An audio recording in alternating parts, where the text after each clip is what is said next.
Bonsoir et merci de votre fidélité à la RTB et bienvenue à cette session d'information. C'est parti officiellement depuis ce jeudi pour la 14e édition de la Semaine de l'Internet au Burkina. Une édition placée sous le thème Innovation numérique pour la transformation structurelle de l'économie et de la société.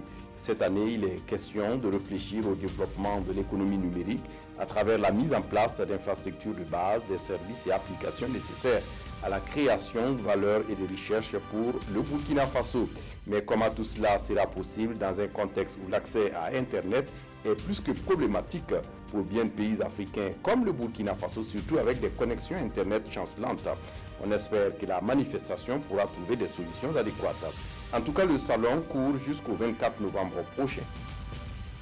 La Banque mondiale et le Burkina Faso viennent de signer une convention de 114 milliards de francs CFA pour soutenir un projet d'interconnexion électrique entre le Burkina Faso, le Bénin, le Niger et le Nigeria.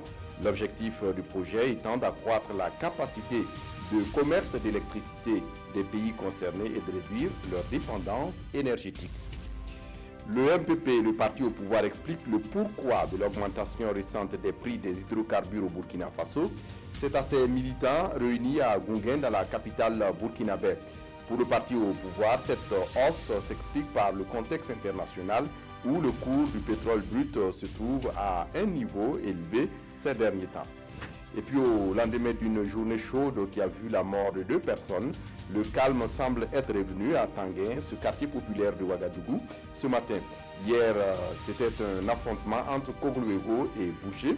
Selon les informations recueillies hier sur place, des éléments du groupe d'autodéfense voulant rendre justice à certains de leurs membres battus la veille s'en sont pris à des bouchers du marché Arbiard et s'en est suivi 2 morts. Et pour terminer en France, ce jeudi est la 6e journée de mobilisation des Gilets jaunes. Ces quelques manifestants continuent d'organiser des blocages et des barrages, filtrant notamment dans l'ouest. Les troubles se concentrent désormais sur l'île de la Réunion, où malgré l'instauration d'un couvre-feu nocturne, la situation reste tendue après une flambée de violence urbaine. Le ministère de l'Intérieur français a par ailleurs autorisé une manifestation au Champ de Mars samedi à Paris. C'est tout pour ce flash. Je vous retrouve à 20 h pour d'autres actualités. D'ici là, excellente suite de programme sur la RTB. Au revoir.